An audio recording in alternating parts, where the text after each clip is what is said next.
Thanks for joining us for this COVID-19 and weather briefing for Wednesday, October 28th. It's around 4 o'clock right now, and in the next few hours, our area will begin seeing the effects of Hurricane Zeta.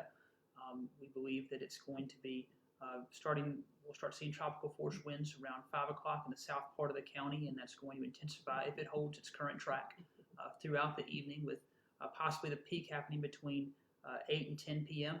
and hopefully we'll blow out of here by midnight.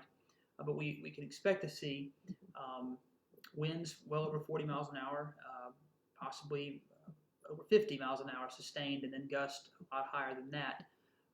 We expect to see 2 to 4 inches of rain, but the thing is, according to all the briefings that we've gone to, is this thing could blow through by midnight. We hope that's the case, and we hope that the effects are scarce for us. But I know up until now that we've probably got a little bit of not only pandemic fatigue, but also disaster preparation fatigue, because we've had a few close calls that have not panned out. However, in the case of Zeta, we've been in the cone since the beginning, and the track really hasn't moved a whole lot. And so we should expect to be seeing these tropical force winds in a couple of hours from now and on in through the evening. A couple of things for you to know is, if you can, be home by 5 p.m. if possible.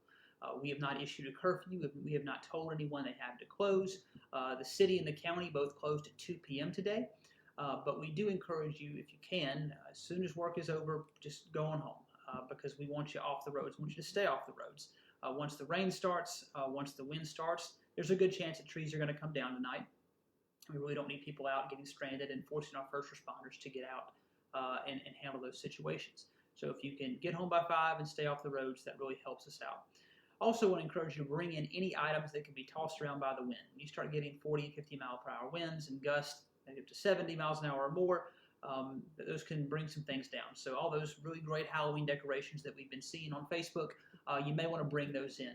Another thing you may want to bring in are your garbage cans, whether it's your brown can that was picked up today or your recycling. Help us by not seeing these things being blown about and possibly into the road. So if you can do that for us, we'd appreciate it. And finally, check on family, friends, and neighbors. This is one thing that we could see power outages tonight that last into tomorrow.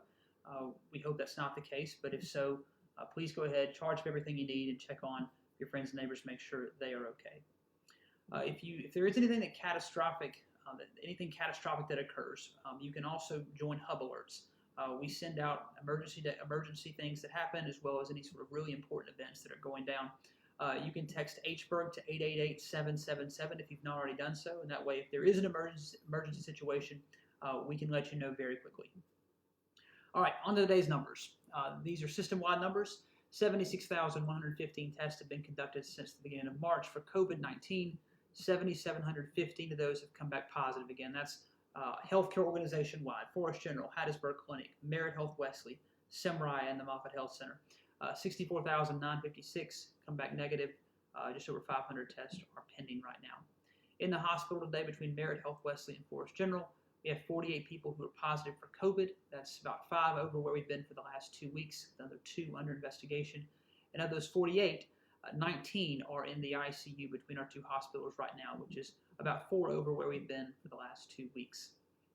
As you can see, we're continuing to sort of monitor the hospitalization. We had that kind of scary moment a week ago where we had jumped by 21 hospitalizations in 4 days. That number went down, starting to creep back up. In our hospital system, the biggest share of those are coming from Lamar County. However, there are some from Forest and Jeff Davis and a smattering of other counties as well. Today, statewide, there were 1,000 new cases reported with 19 new deaths. I hate to report that there were 2 of those deaths reported in Lamar County. We send our condolences to those families. We especially send our thoughts and prayers to Lamar County itself, because it had lost an employee from COVID, and we want to send our thoughts and well wishes to them. Totals to date: 78 Forest County deaths and 40 in Lamar County. Our new positive cases: Forest County reported 24 new positive cases. Lamar County had 28 for total, just over 50. To date, 3,118 in Forest County, 2,319 in Lamar County. Our 5-day average, where we take the number of new positive cases and average it with the 2 days after and the 2 days prior, we're continuing to stay between the 30 and 40 mark. We hope that we can start bending this curve downward. Forest County has now taken over the top spot in terms of the 5-day average. However, in the inside 14-day category, this is the number of people that have received their positive test result in the last 2 weeks. It gives you an idea of how many active cases you could have in your community. Forest County is at 255. Omar County is at 284. And so, as you can see, we're still above 500. We have come down from that 600 mark that we hit about 10 days ago. Just comparing this to a week ago, 264 Forest County a week ago, down to 255 now. Omar County is actually up about 20 from a week ago in terms of these potentially active cases, 539 total for the metro area. Hospitalizations, however, again, we had the big spike this month. Last Wednesday, that number's continuing to fall. Kind of has jumped back up the last couple of days, but still 5 under last week. And then ICU admissions are 5 over where we've been for the last week.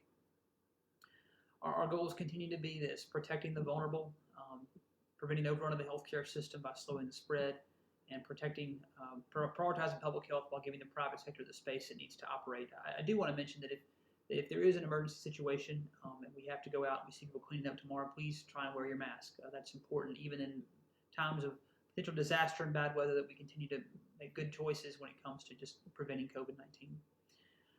This morning we had our weekly stakeholder call, and aside from the weather, there were a couple things that came up. The positivity rate is down slightly. That's a good thing over the last week, and actually we ended up having 2 weeks in a row now where the positivity rate has kind of ticked downward.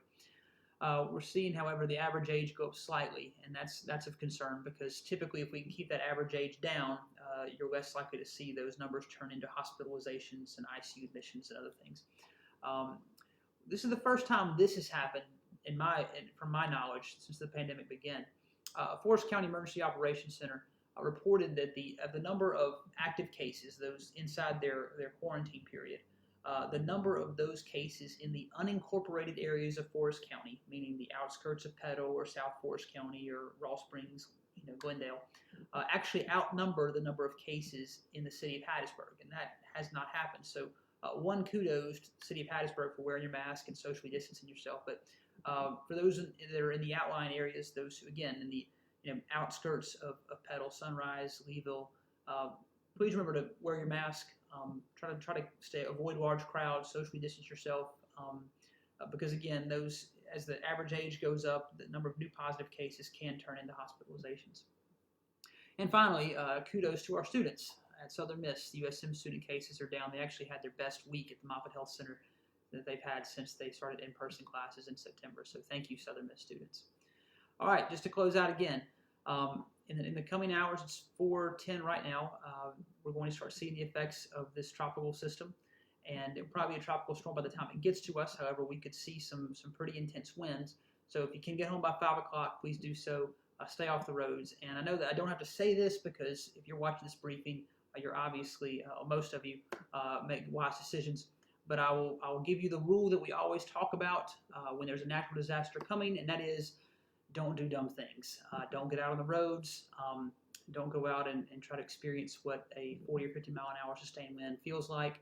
Just stay inside, and we'll see you on the other side of this thing. So hope you guys stay safe tonight, and thanks for tuning in.